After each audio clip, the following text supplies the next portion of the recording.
Dan para akhwat saya nasihati ya, awas nih yang belum menikah, jangan dengarkan rayuan-rayuan gombal para lelaki. Aku mencintaimu. Jangan dipercaya. Katakan padanya, buktikan cintamu dengan menuliskan namaku di buku nikah kita. Catat. Itu. Punya BPKB. Apa itu BPKB? Buku pernikahan kita berdua.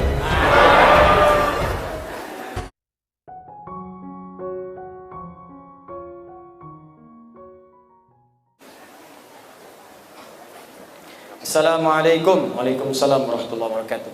Boleh enggak Ustadz ketika sujud kita membaca doa apa yang kita inginkan, terutama pada saat sujud terakhir? Boleh. Apa dalilnya? Ibnu Abbas radhiyallahu taala anhuma qala Rasulullah sallallahu alaihi wasallam, perhatikan, innama aqrabul abdi min rabbihi wa huwa sajidun fa aktsirud du'a. Keadaan terdekat antara seorang hamba dengan Tuhannya adalah saat sujud, maka perbanyak doa saat sujud. Apalagi dalil Qur'annya? Quran surah ke-48 ayat ke-29. Muhammadur Rasulullah walladzina ma'ahu asyidda'u 'alal kuffar ruhama'u bainahum tarahum ruk'an sujjada yabtaghuna fadlan minallahi wa ridwana. Umat Muhammad itu adalah umat Rasulullah yang penyayang dengan sesama, yang keras terhadap penyimpangan. Engkau akan saksikan umat Nabi Muhammad itu senang sholat. Jadi kalau ada mengaku umat Nabi Muhammad tak mau sholat, dipertanyakan dia umat Nabi Muhammad atau bukan. Tarahum ruk'a sujada, engkau lihat dalam ruku dan sujudnya, yabtaghuna fadlan minallahi wa ridwana. Dalam sujudnya dia banyak berdoa kepada Allah, minta keutamaan hidup dan ridha Allah Subhanahu wa taala. Jadi kalau bertanya bolehkah banyak berdoa dalam sujud? Boleh. Pertanyaannya bagaimana caranya? Caranya. Yang pertama, kalau doa itu pernah diajarkan oleh Nabi dengan lafadznya, maka silahkan baca langsung dengan lafadznya, sah. Selain ayat Al-Quran. Kalau ayat Al-Quran tak boleh dibaca dalam sujud, kecuali potongan ayat yang diniatkan sebagai doa, bukan ayatnya. Bisa Rabbana atina fid dunya hasanah wa fil akhirati hasanah wa qina adzabannar, diniatkan sebagai doa, bukan ayatnya.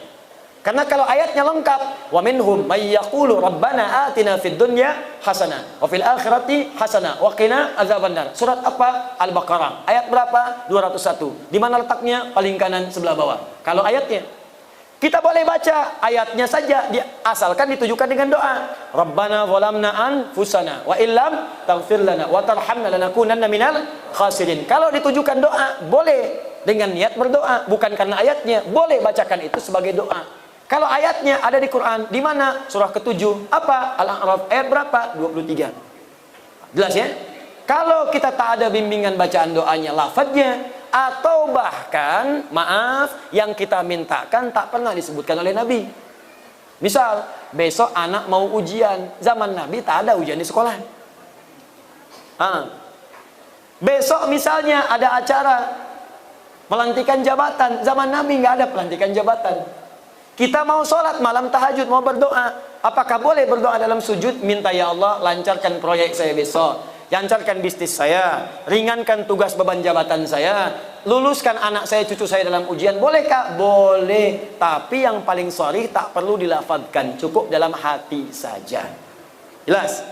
Apa dalilnya? Bisa kita ambil diantaranya Quran surah ke-7 Al-A'raf ayat 205. Wadhkur rabbaka fi nafsika tadarruan wa khifatan wa dunal jahri minal qaul. Silakan sebut nama Rabbu, minta kepada Allah dalam jiwamu walaupun tak dilafadzkan. Minta dengan khusyuk, minta dengan penuh harap.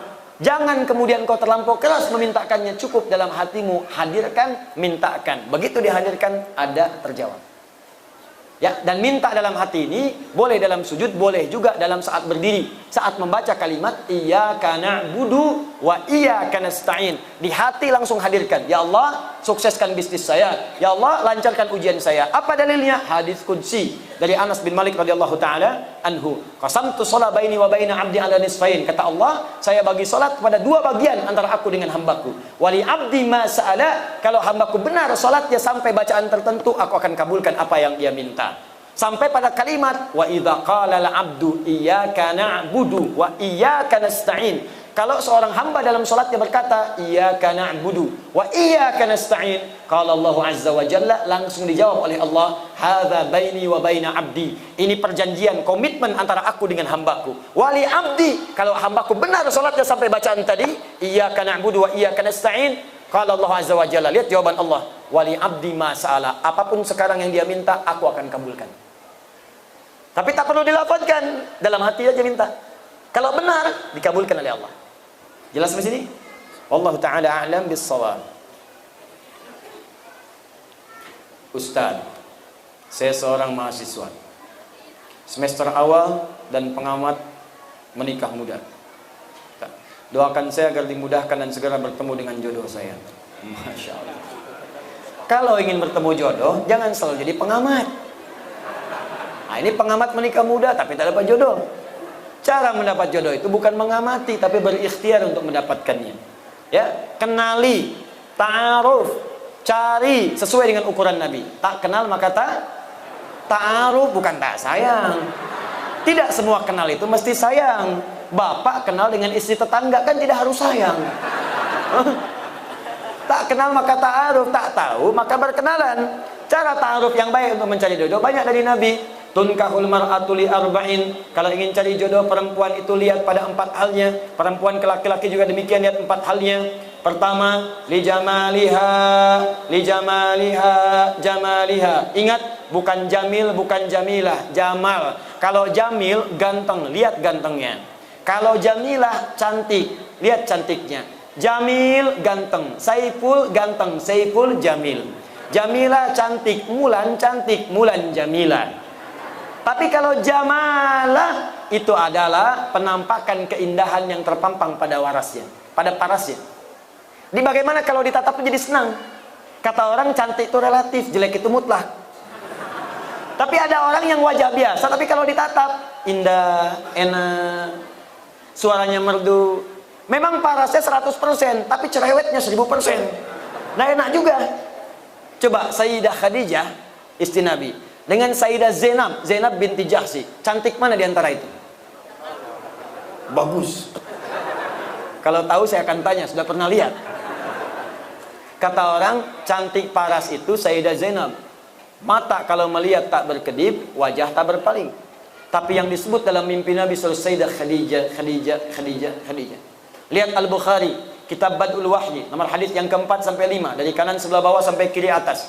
Nabi pernah turun dari Gua Hira, belum ada wahyu setelah periode Iqra. Di tengah jalan siang-siang tiba-tiba ada suara, Muhammad, Muhammad, Muhammad. Tengok kanan kiri kosong, depan belakang tak ada orang. Tengok atas, ada sosok seperti duduk bainas sama'i wal ardi memanggil Muhammad, Muhammad. Bapaklah keluar dari dangung-dangung ini.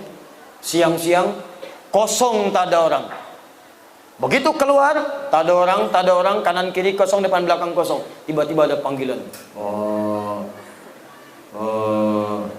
Nengok atas, jubah putih rambut gondrong. Jubah putih rambut gondrong sambil begini, Pak. Kira-kira apa yang dilakukan? Kata Nabi, faru'ibtu minhu, saya pergi meninggalkan tempat itu dengan cepat dengan keadaan takut. Tapi yang dahsyat, datang pulang sampai rumah bertemu dengan Sayyidah Khadijah. Begitu dibuka melihat wajah Sayyidah Khadijah, hilang setengah ketakutannya.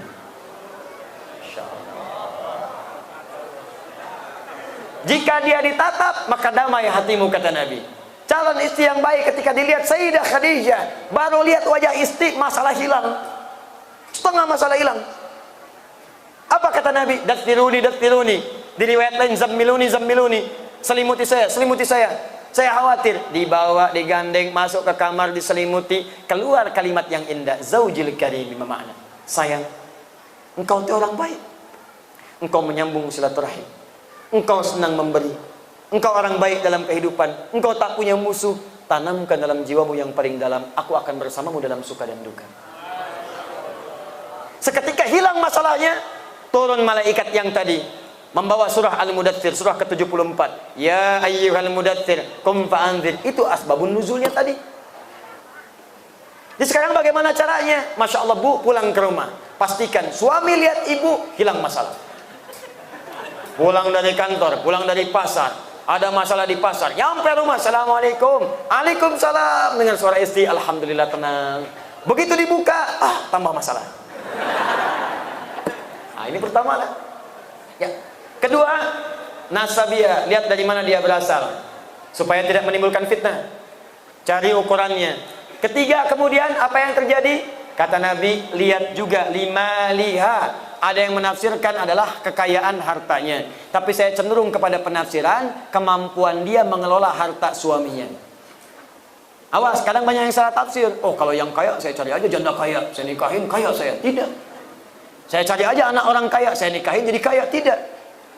Kata para ulama hadis sebagian, makna di sini adalah kemampuan dia mengelola harta suami. Jangan sampai pendapatan Anda 5 juta, tapi zakat molnya dia 10 juta. Stres Anda. Untuk salonnya saja sudah 7 juta, capek.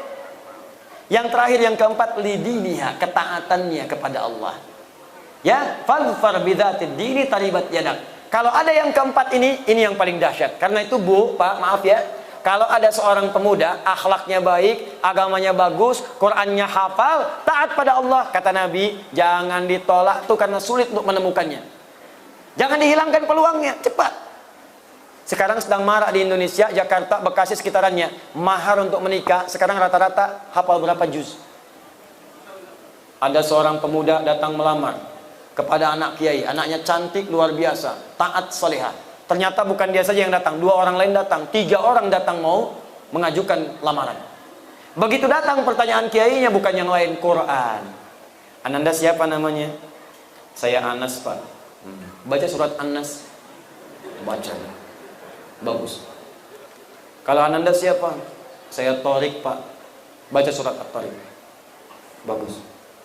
Yang ketiga, belum ditanya, udah pucat wajahnya. Kalau Ananda siapa?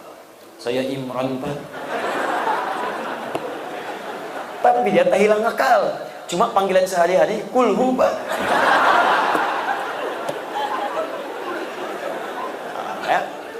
Coba carilah yang seperti itu.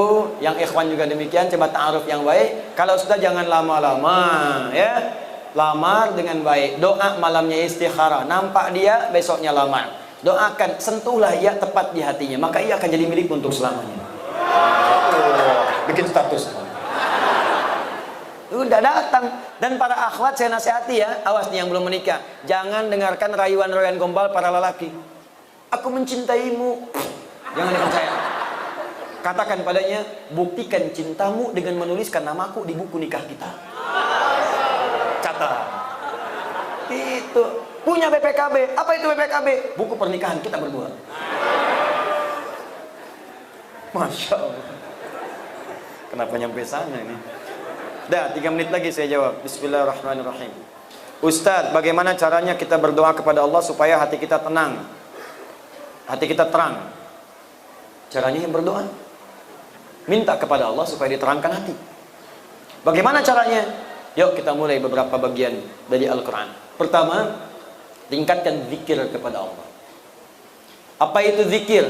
Zikir itu amalan yang punya pengaruh kepada hati. Selain tenang, nanti Allah akan turunkan cahaya. Apa dalilnya? Quran surah ke-13 ayat 28. Ala bidzikrillahi tatmainnul qulub. Apa amalannya? Pertama, salat. Karena itu salat disebut dengan zikir. Apa dalilnya? Quran surah ke-20 ayat ke-14. Innani anallahu la ilaha illa ana fa'budni wa aqimis salata lidzikri. Tunaikan salat sebagai zikir kepadaku. Amalan kedua apa? Rajin baca Al-Quran. Rajin. Datang surau, baca Quran. Pulang kamar, baca Quran. Walaupun tak harus panjang-panjang, konsisten bacakan. Maka Allah akan berikan hidayah dan kemuliaan. Apa dalilnya? Quran surah 15 ayat 9. Inna nahnu nazzalna dzikra wa inna lahu lahafidhun. Kami yang telah turunkan Al-Quran sebagai zikir. Jadi baca Quran itu zikir. Amalan ketiga, mulai menghafal walaupun ayat-ayat pendek. Menghafal Quran itu bagian dari zikir. Apa dalilnya? Quran surah ke-54 ayat ke-17, ayat ke-22, ayat 32, ayat ke-40. Walaqad yassarnal Qur'ana lidzikri fahal mim muddakir. Kami telah mudahkan Al-Quran yang bisa digunakan sebagai zikir untuk dihafalkan. Baca, maka akan terbuka segala kemuliaan. Ada lagi yang zikrullah, sebut nama Allah. Ya Abud, ya Allah, ya Rahman, ya Rahim, al-asmaul husna. Apa dalilnya? Quran surah kedua Al-Baqarah ayat 152. Fadhkuruni adzkurkum. Zikir kepadaku, aku akan menyebut namamu. Bagaimana cara berzikirnya? Quran surah ke-17 ayat 110. Qulidullah, sebut nama Allah. Ya Allah, ya Allah, ya Allah. Awir Rahman atau Ar-Rahman, Ar-Rahman, Ar-Rahman. Ayyamma tad'u falahul asmaul husna, atau sebutkan nama-nama Allah dari al-asmaul husna. Terakhir sebut dengan kalimat thayyibah, subhanallah, alhamdulillah, Allahu akbar. Hadis Muslim dalilnya, nomor hadis 571. Apa dalil Qur'annya? Quran surah keempat ayat 103. Fa idza qadaitumus salata, jika Anda selesai menunaikan salat, fadhkurullaha, cepat berzikir kepada Allah. Ada lagi zikir spesial. Kalau ini bisa dilakukan, maka Allah akan menjaga Anda dari perbuatan maksiat dan dibukakan segala hal-hal yang buruk dalam kehidupan untuk dijauhi. Apa zikirnya? Istighfar sebelum subuh. Sebelum tiba subuh, tahajud, tunggu subuh, istighfar. Astaghfirullah, astaghfirullah, astaghfirullah, astaghfirullahalazim alladzi la ilaha illa huwal hayyul qayyum wa natubu ilaih. Apa dalilnya? Quran surah 51 ayat 18, paling kanan pertengahan. Wabil ashari hum yastaghfirun. Wallahu ta'ala alam bissawab.